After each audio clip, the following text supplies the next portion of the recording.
सुधा अपने भाई विनोद, भाभी सीमा और उनके दोनों बच्चे प्रिया और राहुल के साथ एक फ्लैट में रहती है। आज जहां उनका फ्लैट है, इसी जगह पर पहले एक चौल हुआ करती थी। उसमें 4 खोली सुधा के माँ पिताजी की थी। लक्ष्मी अपार्टमेंट के सामने वाले उस फ्लैट में तो वे लोग बाद में गए थे।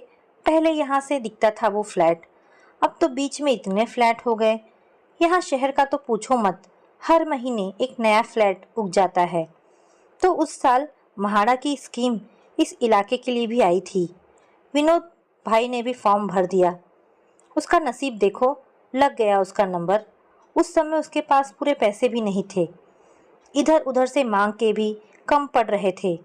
सीमा भाभी ने भाई को सुझाया, माँ के गहने बेच दो, आखिर गहने इन्हीं दिनों के लिए तो होते हैं। भाई ने गहने बेच दिए। अच्छे पैसे मिले थे माँ के गहनों से। पुराने जमाने के एकदम शुद्ध सोने के मोटे मोटे 4 कड़े थे। गले की मोटी सी चेन थी। दादी की दी हुई सोने की मोटी करधनी भी थी। अंगूठियाँ बूंदे तो कई कई जोड़े थे माँ के पास। कुछ माँ को शादी में मिले थे, कुछ दादी ने दिया था। माँ जब तक रही अपने गहनों को संभाल कर रखी, तभी तो भाई के काम आए वो गहने। उधर उनका फ्लैट चौथे माले पर था। उस माले पर 4 फ्लैट और थे, सारे 1 BHK। एक हॉल, एक बेडरूम, एक किचन, रसोई मिलाकर बस 3 कमरे रहने वाले वे 5 जन। सुधा सुबह उठकर घर में झाड़ू पोछा करती, बर्तन मांजती, दुकान से दूध और ब्रेड ले आती, सब्जी भाजी काट लेती, आटा गूंद कर रख लेती। तब तक उसकी सीमा भाभी भी उठ जाती।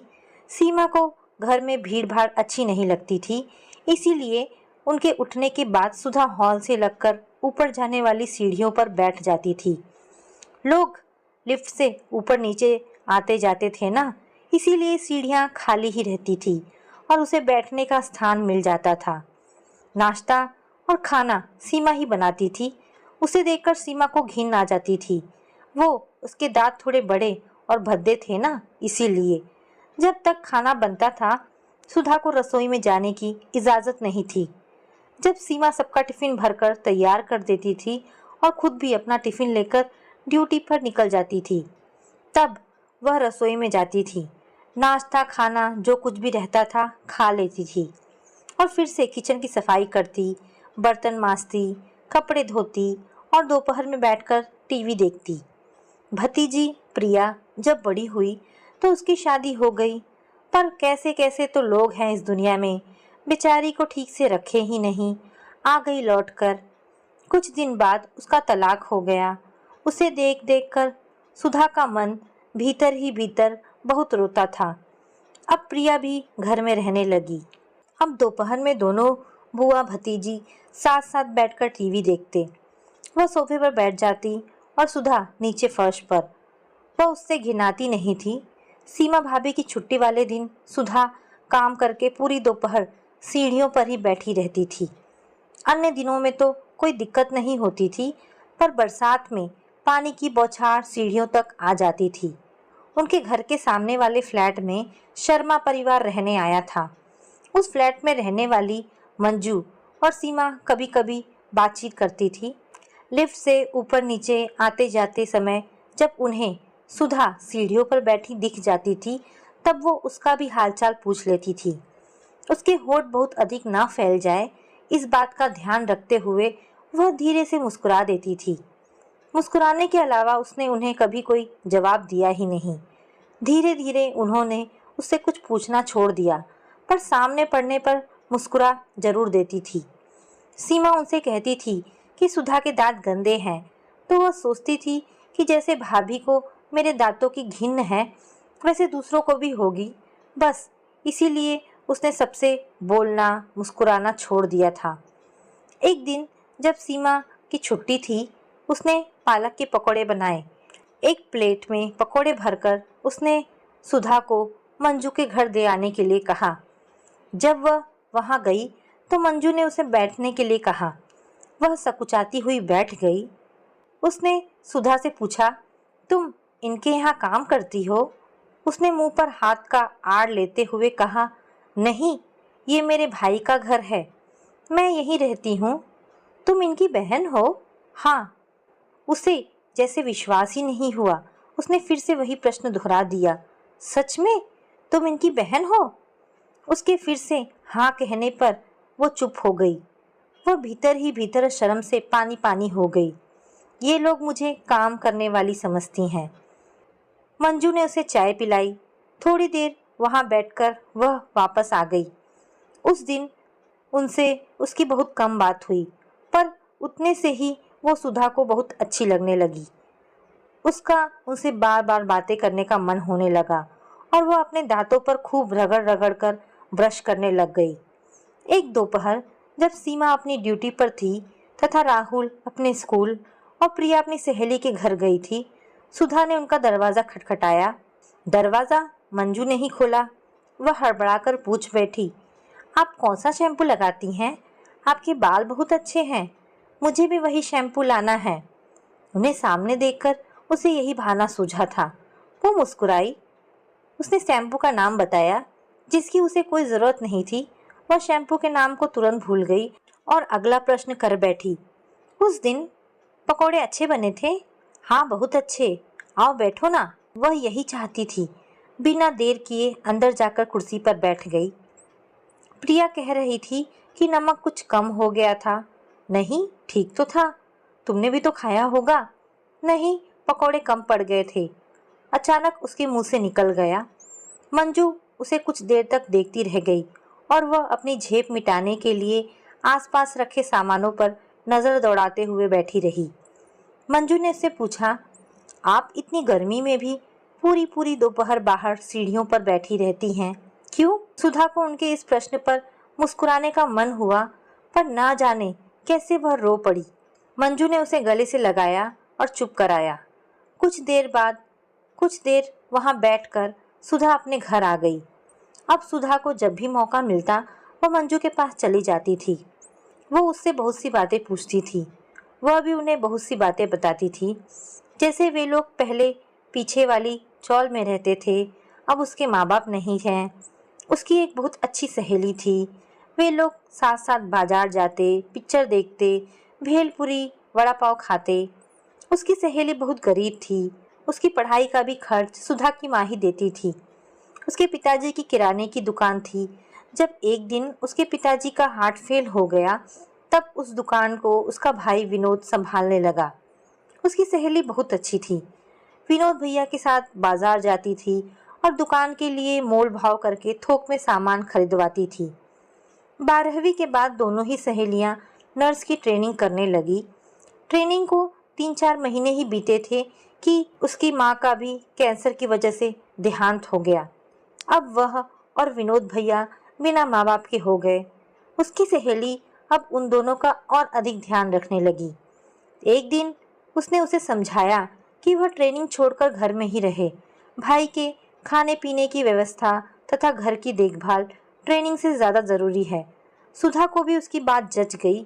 वह सोचने लगी कि मैं घर में रहूंगी तो भाई को घर घर जैसा लगेगा, नहीं तो माँ को याद करता बैठा रहेगा। उसने नर्स की ट्रेनिंग छोड़ दी। कुछ दिनों बाद विनोद भैया ने शादी कर ली। तुमने नहीं की शादी? मंजू ने बीच में टोकते हुए उससे पूछा। नहीं, नहीं की। शुरू शुरू में मेरे लिए कई रिश्ते आए, कई जगह बात चली, पर मेरे भाई और भाभी को कोई लड़का पसंद ही नहीं आता था, और जो पसंद आता था उसे मैं पसंद नहीं आती थी। फिर धीरे धीरे रिश्ते आने बंद हो गए। मैं इतनी सुंदर भी तो नहीं थी कि कोई मुझसे शादी करता। वह हंसने लगी। किसने कहा? तुम अभी भी बहुत सुंदर हो, बस रहती नहीं हो ठीक से। पहले भी ऐसे ही रहती रही होगी।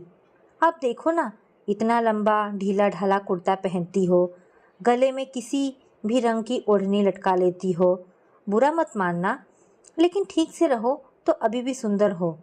हाँ, पर भाभी के कपड़े मुझे बड़े और ढीले ही होते हैं, तो सिलाई करवा के अपने नाप का बनवा लिया करो ना। टेलर बहुत पैसा मांगता है।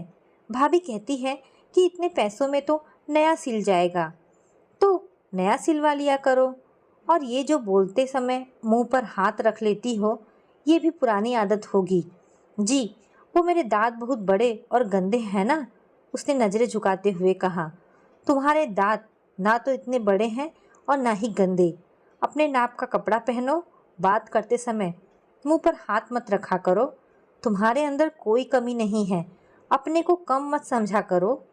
सुधा चुप हो गई।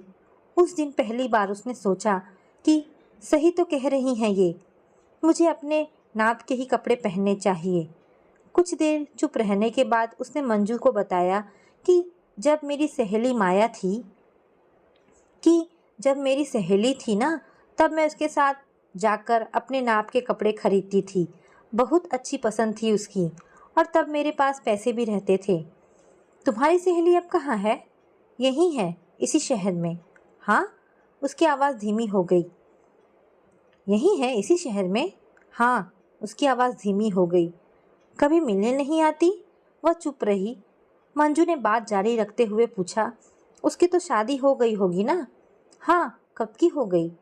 शादी के बाद बहुत सी जिम्मेदारियां आ जाती हैं, इसीलिए वो नहीं आ पाती होगी। तुम लोगों को मिले भी तो लंबा समय बीत गया है।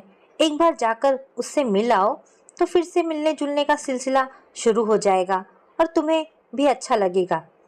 अकेले जाना तुम्हें कठिन लगे तो अपनी भतीजी प्रिया या सीमा भाभी को साथ लेकर चली जाओ। वह चुप रहना चाहती थी, पर पता नहीं कैसे उसने सिर नीचे किया और वह धीरे से कह गई, मेरी भाभी ही मेरी सहेली थी। फिर मंजू बड़ी जोर से क्या कहकर चौंकी थी।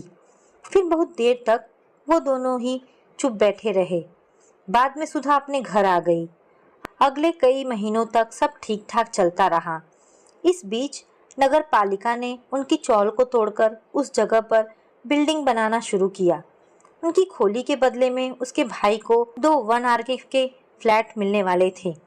एक दिन जब उसके घर में कोई नहीं था, तब मंजू ने सुधा को अपने घर बुलाया। उनके घर में एक मैडम बैठी थी। मंजू ने बताया कि ये एक संस्था की अध्यक्ष हैं। इनकी संस्था महिलाओं के हित का काम करती हैं। उन मैडम ने उससे उसके पिता का नाम तथा उसके चाल का पता और नंबर पूछा। सुधा ने उन्हें बता तो दिया, पर मन में विचार आया कि जब चौल गिरा दी गई है तब उसका पता और नंबर पूछकर ये क्या करेंगी। मंजू ने उससे कहा कि ये पता और नंबर पूछने वाली बात को वह किसी से ना करे। मंजू अब उसे अपनी सी लगने लगी थी। उसने उनकी बात गांठ बांध ली और कभी किसी के सामने इस बात का जिक्र नहीं किया। 1 महीने बाद महानगर पालिका से एक नोटिस आई, जिसे पढ़कर उसका भाई विनोद बहुत चिंतित दिखने लगा। वह बाहर सीढ़ियों पर बैठी थी। वह सीमा भाभी से बता रहा था कि मैं खोली का अकेला वारिस नहीं हूँ। किसी ने इस बात की शिकायत कर दी है, अब जांच होगी। उसके बाद सीमा भाभी उस पेपर को बहुत देर तक पढ़ती रही। अगले कई दिनों तक उसके घर पर महानगर पालिका के कई कर्मचारी आए गए। विनोद भी वकीलों के यहाँ चक्कर लगाता रहा। सुधा को शक हुआ कि ये सब जो कुछ भी हो रहा है, कहीं उसका संबंध उस महिला को खोली का पता और नंबर बता देने से तो नहीं है। वह मौका देखकर सामने वाली मंजू के पास गई, उन्हें सब कुछ बताया और जानना चाहा कि कहीं ये सब उसके पता और चौल नंबर बताने के कारण ही तो नहीं हो रहा। उसने मंजू से जो कुछ पूछा उसका जवाब तो उन्होंने नहीं दिया, उल्टे वह सुधा से ही पूछ बैठी, वो तुम्हारे पिता की खोली थी ना, क्या तुम नहीं चाहती हो कि उसमें तुम्हें भी हिस्सा मिले? हिस्सा? क्या करूंगी मैं हिस्सा लेकर? रहती तो मैं यही हूँ, उसने जवाब दिया। हाँ, सीढ़ियों पर बैठकर, उतरे हुए कपड़े पहनकर, बच जाए तो खाकर, नहीं तो संतोष करके, वो आवेश में बोल रही थी और सुधा आश्चर्य से उसे देख रही थी। क्या रिश्ता था मंजू का उससे, फिर भी कितनी अपनी सी लग रही थी वो। कुछ देर बाद वो एकाएक नरम हुई। उसके कंधे पर हाथ रखकर बोली, 4 खोली के बदले 2 फ्लैट मिल रहा है, 1 आरके के ही सही, पर है तो 2 फ्लैट। उसमें से एक तुम्हें मिल जाए तो क्या गलत होगा? क्या तुम नहीं चाहती हो कि दोपहर आराम से बिताओ? बोलो। उसने हाँ में सिर हिला दिया। तब तुम शांत रहो, बस इतना ध्यान रखना कि चाहे कुछ भी हो जाए, पर प्रॉपर्टी के किसी पेपर पर दस्तखत मत करना और जब भी जरूरत पड़े खुलकर कहना कि तुम्हें भी पिता की संपत्ति में हिस्सा चाहिए, समझी ना? उसने फिर से हाँ में सिर हिला दिया, पर ठीक ठाक कुछ समझ नहीं पाई। उसकी बुद्धि इस ओर कभी गई ही नहीं। वह तो बस यही सोचती थी कि ये मेरे भाई का घर है, मैं उसके साथ रह रही हूँ और ऐसे ही रहते रहना है। इससे अधिक उसने कुछ सोचा ही नहीं था।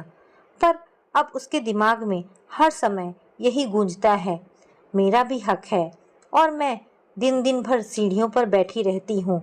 मेरा भी हक है, मेरा भी हक। और मैं भाभी के उतारे कपड़े पहनती हूँ, मेरा भी हक। और मैं कुर्सी पर या बिस्तर पर बैठ नहीं सकती हूँ, मेरा भी हक। और मैं पकौड़े, समोसे या कुछ नया बनने पर रसोई में उसे बनता देखकर संतोष करती हूँ, मेरा भी हक, मेरा भी हक। हथौड़े की तरह वार कर करके उसे सचेत कर दिया इस शब्द ने। अब वह भी चाहने लग गई कि एक फ्लैट मुझे भी मिल जाए। उसका भाई विनोद और भाभी सीमा दिन दिन भर अनुमान लगाते कि उनके खिलाफ शिकायत करने वाला व्यक्ति बिल्डिंग का ही है या कोई नाते रिश्तेदार है। एक दिन विनोद भैया ने एक पेपर उसके सामने फैलाकर कहा, यहाँ इस जगह पर दस्तखत कर दो। सुधा को मंजू की बात याद हो आई। उसने पूछा, क्या है ये? मेरा दस्तखत क्यों चाहिए? खोली का पेपर है, दोनों फ्लैट मेरे नाम चढ़ने हैं, इसीलिए। विनोद भैया को विश्वास था कि वह उसके बोलते ही दस्तखत कर देगी, पर जब उसने दस्तखत करने से मना कर दिया तो वह चीखा, क्या तुम दस्तखत नहीं करोगी? क्यों? क्योंकि मुझे भी हिस्सा चाहिए। मंजू ने उसे जैसा कहा था उसने वैसा ही बोल दिया। विनोद भाई को तो जैसे करंट लगा। तो तुमने शिकायत की थी मेरी? नहीं, मैंने कुछ नहीं किया, पर लेना है मुझे। सुधा इतने वर्षों से भाई के सामने चुप रहती आई थी और अब जब बोली तो सीधे हिस्से की बात। विनोद भैया को उसकी ये गुस्ताखी बर्दाश्त नहीं हुई। उसने उसे जोर का धक्का दिया। वह फर्श पर गिर पड़ी। वह चिल्लाता रहा, नमक हराम, मैं इतने सालों से पाल रहा हूँ तुम्हें और तुम हो कि एहसान मानने की बजाय हिस्सा मांग रही हो। याद है, माँ बाप को गुजरे 20 साल हो गए। मैंने मुंह मोड़ लिया होता तो अनाथों की तरह कहीं भीख मांगती पड़ी रहती। तब तुम्हारा दिमाग इतना न चलता। आज चली हो हिस्सा मांगने। वह चिल्लाता रहा। सुधा फर्श पर औंधे मुंह पड़ी रही। नहीं, चोट लगने के कारण नहीं, दिल के दर्द के कारण। उसकी सारी शक्ति निचुड़ गई थी। उसका अपने से उठ पाना संभव नहीं लग रहा था। प्रिया घर पर थी, राहुल भी था। राहुल से तो नहीं, पर प्रिया से उसे उम्मीद थी कि वह आएगी उसके पास, लेकिन वह भी नहीं आई। अचानक उसे ध्यान आया कि प्रिया कैसे आएगी? आखिर पैर तो पेट की ही तरफ मुड़ता है। वह ही झूठी उम्मीद लगा बैठी है। हताश होकर वह स्वयं ही उठी। विनोद भैया अब भी चिल्ला रहा था। वह चुप रही, पर उसने दस्तखत नहीं किए। अगले कई दिनों तक सीमा भाभी और भाई ने उसे तरह तरह से समझाया, प्रेम दिखाया, लालच दिखाई, डांट फटकार लगाई, पर वह टस से मस ना हुई। मंजू की बात सुधा को अपने भाई भाभी की बात से अधिक भरोसे की लगी थी। एक दिन विनोद भैया का धैर्य समाप्त हो गया। उसने पहले तो सुधा को खूब गालियां दी, जी भरकर हाथ उठाया और अंत में उसे घर से निकाल दिया। 2 अपार्टमेंट छोड़कर दूर के रिश्ते की उसकी एक मौसी रहती थी। वह उनके घर गई। उसकी मौसी ने कहा, मैं तुम दोनों की लड़ाई झगड़े में तो नहीं पड़ूंगी, पर तुम जब तक चाहो मेरे घर रह सकती हो। सुधा अब मौसी के घर रहने लगी। विनोद भैया कोर्ट में यह नहीं सिद्ध कर सकता था कि वह पिता की इकलौती संतान है और सुधा अपना हिस्सा छोड़ने को तैयार नहीं थी। और इस प्रकार 2 आरके के फ्लैट में से एक ये वाला उसके नाम हो गया। फ्लैट मिलने में 1.5 साल का समय बाकी था। वह मौसी के घर रहने लग गई थी। मौसी ने वहाँ पास की ही एक किराने की दुकान पर सुधा की नौकरी लगवा दी। मौसी को एक बेटी थी जो अपने ससुराल में थी। यहाँ बस मौसा मौसी रह रहे थे। वह अपनी कमाई का कुछ पैसा मौसी को दे देती थी तथा घर के कामों को भी कर लेती थी। इस प्रकार वह मौसी पर बोझ नहीं थी। अब सुधा खुलकर सांस ले रही थी और मन ही मन मंजू के प्रति कृतज्ञ थी। कभी कभी उसका उससे मिलने का मन होता था, पर उनके घर जाकर मिलने पर उसे भाई भाभी को उन पर शक हो जाता। कभी कदा रास्ते में आते जाते समय मुलाकात हो जाती तो उसे बहुत अच्छा लगता। जब वह मौसी के घर रहने लगी तो महाड़ा ऑफिस में मौसी का ही पता दे आई थी। एक दिन एक पेपर आ गया जिसमें फ्लैट के बनकर पूरा होने की सूचना थी तथा उसे महाड़ा ऑफिस में बुलाया गया था। वह मौसी को साथ लेकर वहां गई। उसका भाई विनोद भी वहां पहुंचा था। वह उसे देखकर एक बारगी खुश हुई, पर उसने उसे घूरकर देखा और अपनी नजरें दूसरी ओर फेर ली। उसने मौसी से भी बात नहीं की। सुधा को बहुत दुख हुआ। वह फिर से कमजोर हुई। क्या करूंगी इस फ्लैट को लेकर, जब अपना भाई ही अपना न रहा तो। पर यह कमजोरी थोड़ी देर के लिए थी। जल्द ही उसे मंजू की बातें याद आ गई। भैया भाभी का व्यवहार याद आ गया। उसने भी भाई की ओर से नजरें फेर ली और जहां जहां उसे दस्तखत करने को कहा गया उसने किया तथा फ्लैट का पेपर और चाबी लेकर वापस आ गई। मौसी ने सुधा के लिए बत्ती वाला एक स्टोव, कुछ जरूरी बर्तन, थोड़ा सा राशन पानी आदि खरीदवा दिया। वह इन सामानों को लेकर अपने घर में अपनी गृहस्थी जमा कर रहने लगी। नौकरी वह अब भी किराने की दुकान पर ही करती थी और हर रोज मौसी से मिलने उनके घर जाती थी। उसके पास अब सब कुछ था, जरूरत भर का पैसा, घर, सुख शांति, सब सब कुछ। फिर भी कभी कभी विनोद भाई, प्रिया और राहुल की बहुत याद आती थी। कभी कभी रास्ते में राहुल या प्रिया उसे मिल जाते थे, पर उसे देखते ही वो या तो अपना रास्ता बदल लेते या अपना मुंह मोड़कर दूसरी तरफ देखते हुए निकल जाते। और ऐसा जिस दिन भी होता वह मौसी के पास जाकर घंटों रोती। धीरे धीरे 10 वर्ष हो गए थे इस बात को। अब तो उसने नौकरी भी छोड़ दी। वह अब अपने घर में पेइंग गेस्ट रखती है। 2 लड़कियां हैं, उनको खाना भी बनाकर देती है। इतना पैसा मिल जाता है कि उसका गुजर बसर हो जाता है। उसके बाद इस घर का क्या होगा, मौसी को भी यही चिंता थी। कभी कभी कहती थी राहुल के नाम वसीयत कर दे। अपने आखिरी समय में सठिया गई थी ना। वैसे एक राज की बात उसने नहीं बताई थी, वसीयत उसने कर दी है। भतीजे राहुल के नाम नहीं, बल्कि भतीजी प्रिया के नाम। तलाक लेकर मायके में रहती है, कहीं उसकी दुर्दशा भी उसके जैसे ना हो जाए। आखिर उसे भी तो एक भाई है। तो दोस्तों, ये कहानी यहाँ पर समाप्त होती है। आशा करती हूँ आपको ये कहानी ज़रूर पसंद आई होगी। अगर आपको कहानी पसंद आई है तो प्लीज़ इसे लाइक एंड शेयर करें। धन्यवाद दोस्तों।